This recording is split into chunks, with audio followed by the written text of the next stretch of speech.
What I want to explore with you today is a question that has been debated for centuries. What does Scripture actually mean when it speaks of hell and heaven? Not in a vague, general sense, but with precision, because the Bible doesn't use just one word for these realities. It uses several: Sheol, Hades, Gehenna, Tartarus, the Gulf, heaven, and the lake of fire, and each one means something distinct. The framework I'll be walking you through is called Reflective Resurrectional Logic, or RRL. It reframes how we read these terms, not as different names for the same place, but as dimensional realities, each revealing something unique about covenantal placement, resonance, and distortion. Next slide. The core problem is this: we flatten the language. We take all of these terms, Sheol, Gehenna, Hades, Tartarus, and collapse them into one word: hell. And in doing so, we lose the nuance Scripture is actually working with. RRL says, don't flatten, listen. Each term is telling you something different. They are not interchangeable. And once you start reading them dimensionally, the whole architecture of Scripture's teaching on death, judgment, and eternity becomes remarkably coherent. The anchor principle we'll return to again and again is this: death is not annihilation, it is placement. Souls persist, but they are static, and the decision that defines where a soul is placed must be made while living. Next slide. Let's start with the two most foundational terms. Sheol in Hebrew is simply the realm of the dead. It's where Jacob feared he would go mourning. It's where Job pleaded to be hidden from God's wrath.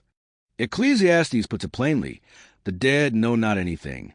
And here's why: not because they cease to exist, but because they lack a body. No body means no new sensory input, no new information, no movement, no change. Sheol is collective. It holds both the righteous and the unrighteous in a kind of suspended state, awaiting resurrection. Hades is the rupture side of Sheol. Jesus makes this vivid in Luke 16, where the rich man lifts up his eyes in torment and sees Abraham, but is unable to cross to him. There is a great gulf fixed. Abraham says, that gulf isn't arbitrary. It's a consequence of the same immobility. The dead can't cross because they are unknowing and immobile. Hades specifically characterizes what it means to be in Sheol outside of covenant: distortion without rest. Next slide. Now here's where things get particularly interesting. Gehenna is not a place in the afterlife.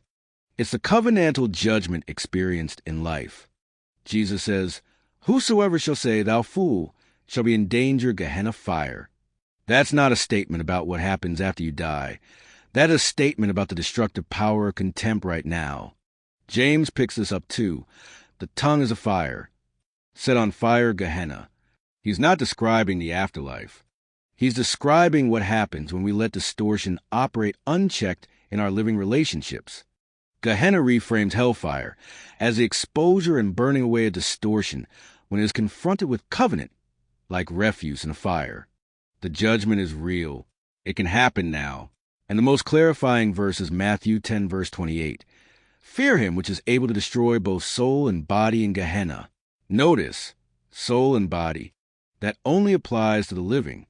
The dead don't have bodies. Next slide. Tartarus is where Peter and Jude take us when they describe angels that sinned, cast into chains of darkness, reserved for judgment. This is best understood as psychological imprisonment. What happens to consciousness when it transgresses the boundaries God has established? And it isn't only for angels. Peter notes that Christ preached unto the spirits in prison, reaching even into Tartarus. The warning here is sobering. You can experience psychological and spiritual imprisonment, a kind of internal captivity, even before death, when you cross those covenantal lines. The gulf brings us back inside Sheol, to that fixed boundary Abraham describes to the rich man. There is no passage from one side to the other. And again, the reason is the same. The dead are immobilized. They cannot deliberate. They cannot repent. They cannot change allegiance. This is the urgent pastoral point of the whole essay. Fidelity must be chosen while living, because the dead cannot alter their state. Next slide. This is perhaps the most radical reframe in the entire framework. Heaven is only for the living. Jesus says it plainly. God is not the God of the dead, but of the living. Paul declared that God has made us sit together in heavenly places in Christ Jesus, present tense, now, while we're alive. Heaven is not a waiting room the dead enter. Heaven is residence fulfilled in Christ, a covenantal reality that believers already inhabit. John 5, verse 24, He that heareth my word hath everlasting life, but is passed from death unto life. That passing has already happened. For those in Christ, death has no jurisdiction. And Jesus seals it in John 11, verse 25. I am the resurrection and the life. He that believeth in me, though he were dead, yet shall he live. Salvation is reframed not as dying and going somewhere, but as already being alive, already seated, already past the condemnation. Next slide. The lake of fire is the only truly eternal state where the dead are contained, described in Scripture, eternal in a way that Sheol and Hades are not. Revelation 20 is unambiguous. The devil, the beast, the false prophet, tormented day and night forever and ever. And then, critically, death and Hades were cast into the lake of fire. This is the second death. So Sheol and Hades are themselves provisional. They are not the end. They are waiting rooms that are eventually thrown into the lake of fire. The lake is eternal containment of distortion. It resolves a long-standing theological tension. Distortion cannot persist unbounded. It must be contained somewhere permanently. For those outside covenant, that is their eternal placement. For those in Christ, and this is crucial, he himself is a containment. They are secured from the second death, not headed toward it. Next slide. Let's talk about how this all resolves at the great white throne. Revelation 20 verse 12 says the books were opened, and another book was opened, which is the book of life. Traditional interpretation often calls these books of works, a heavenly ledger of good and bad deeds. RRO clarifies, the books of the Scriptures themselves, the covenantal record by which all human action is weighed. When Belshazzar is told, thou art weighed in the balances and found wanting, that weighing is against the word of God. When Jesus tells the workers of iniquity in Matthew 7, I never knew you, their works are already in the biblical record. They've always been there. But here's the key. At the great white throne, the dead are raised. They receive bodies. For the first time since death, they can hear, know, and respond, which means that those who never heard the gospel, who were deceived, or never had access, encounter the Scriptures and encounter Christ for the first time with full conscious agency. The book of life is not a registry. It is Christ himself, the living covenantal standard. The books testify to what was done. The book of life testifies to who they align with when confronted with truth. In that moment of restored consciousness, each soul responds either toward Christ or away from him. That's the reason the book of life exists. Next slide. So, let me bring this together visually. RRL organizes all of Scripture's afterlife language into three dimensions: life, soul, and eternity. In life, Gehenna and Tartarus. These are the distortions and imprisonments we can experience right now. Covenantal judgment in the present tense. At death in the soul state, Sheol, Hades, and the Gulf. The dead are immobilized, divided by allegiance, unknowing, awaiting resurrection. And in eternity, the lake of fire and heaven.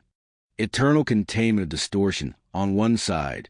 Covenantal life in Christ consummated in resurrection on the other. 3 dimensions, 7 terms, 1 coherent architecture. Next slide. So where does this leave us? It leaves us with a framework that is more coherent, more textually honest, and more pastorally urgent than the traditional collapse of all these terms into a single hell. Resurrection restores agency. Judgment reveals alignment. The lake of fire contains distortion rather than annihilating persons. And heaven is not a destination you earn by dying. It is a life you enter by choosing to believe into Christ now, while you still can. The dead are immobilized. The gulf is fixed. Fidelity is chosen in life. And for those in Christ, the promise is not that death will take you somewhere good, but that death has already been passed through. As Jesus said, I am the resurrection and the life. Whosoever liveth and believeth in me shall never die. Heaven is only for the living. And in Christ, you already are. Your life is hidden in Christ. As the old hymn sings, He hideth my soul. A wonderful Savior is Jesus my Lord. A wonderful Savior to me. He hideth my soul in the cleft of the rock, where rivers of pleasure I see. Refrain. He hideth my soul in the cleft of the rock, that shadows a dry, thirsty land. He hideth my life in the depths of His love, and covers me there with His hand, and covers me there with His hand. A wonderful Savior is Jesus my Lord. He taketh my burden away. He holdeth me up, and I shall not be moved. He giveth me strength as my day. With numberless blessings each moment He crowns, and filled with His fullness divine, I sing in my rapture, oh, glory to God, for such a Redeemer as mine. When clothed with His brightness transported, I rise, to meet Him in clouds of sky. His perfect salvation, His wonderful love, I'll shout with the millions on high.